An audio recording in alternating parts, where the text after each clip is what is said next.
Let's turn to Bangladesh now. The chorus for extraditing Sheikh Hasina is growing. Student leaders have talked about it, political parties have, and now interim leader Muhammad Yunus has joined in. He too wants Sheikh Hasina to return to face justice in Bangladesh. She has to be brought back, or the people of Bangladesh won't be at peace. The kind of atrocities she has committed must be addressed through a trial here.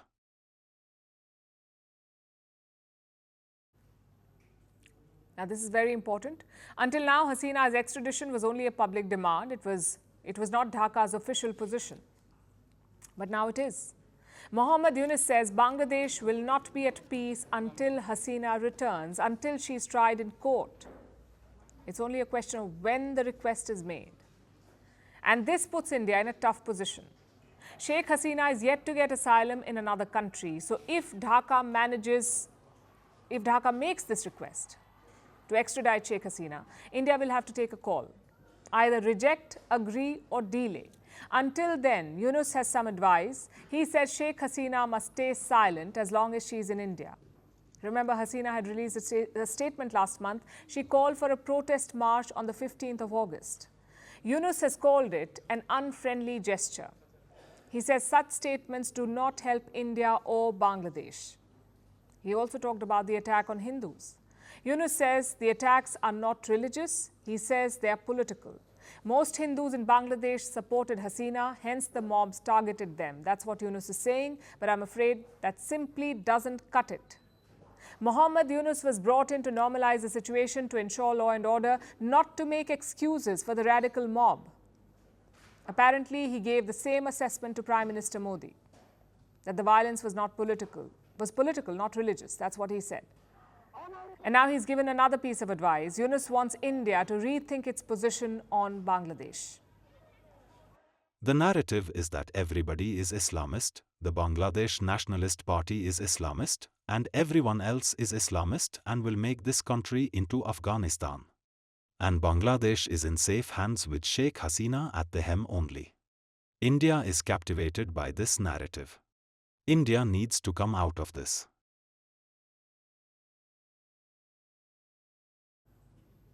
Now, don't look at these comments in isolation. They're part of a larger shift. The attack on Hindus, the erasure of the 1971 legacy, the outreach to China and Pakistan, the blame game over floods, the decision to visit the United States before India, and the decision to leverage Hasina's stay in New Delhi to use it as a pressure tool. All of this signals a strain in bilateral ties, and Muhammad Yunus is not even hiding it. He says India-Bangladesh relations are at a low.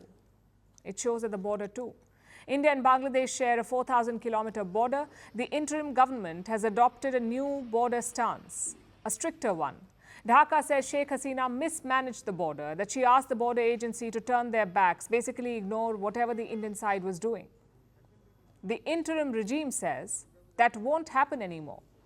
Consider what happened last month. Dhaka says Indian officials tried to erect a barbed wire along the border. Apparently, the Bangladeshis stopped the Indian attempt. But New Delhi is telling a very different story. Here, officials say that the barbed wire was meant for a cattle fence, not the border. Do you see the problem here? There's a clear trust deficit between the two sides, whether it's between the leadership or at the border. The only solution is dialogue. A Bangladeshi border delegation is visiting India next month. Hopefully, that will sort out the border. The rest of it needs political engagement. Both Prime Minister Modi and Muhammad Yunus are traveling to New York this month. They will be addressing the UN General Assembly. Perhaps they can meet on the sidelines. But at the end of the day, it's all about political will. India has respected the churn in Bangladesh. India has not meddled in or criticized their internal affairs. Why? Because New Delhi wants to keep this relationship intact. The question is, does Yunus want the same? His words suggest the opposite. Let's hope his actions tell a different story.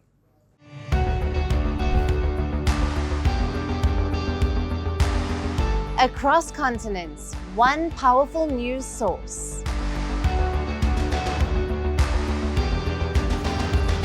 Bringing you diverse perspectives on the issues that matter.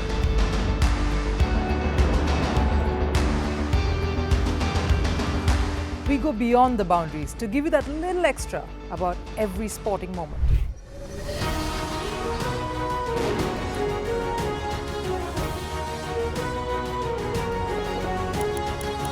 So thank you for making Firstpost 5 million strong. We're counting on your support, and you can trust us to bring you the news unfiltered and unvarnished.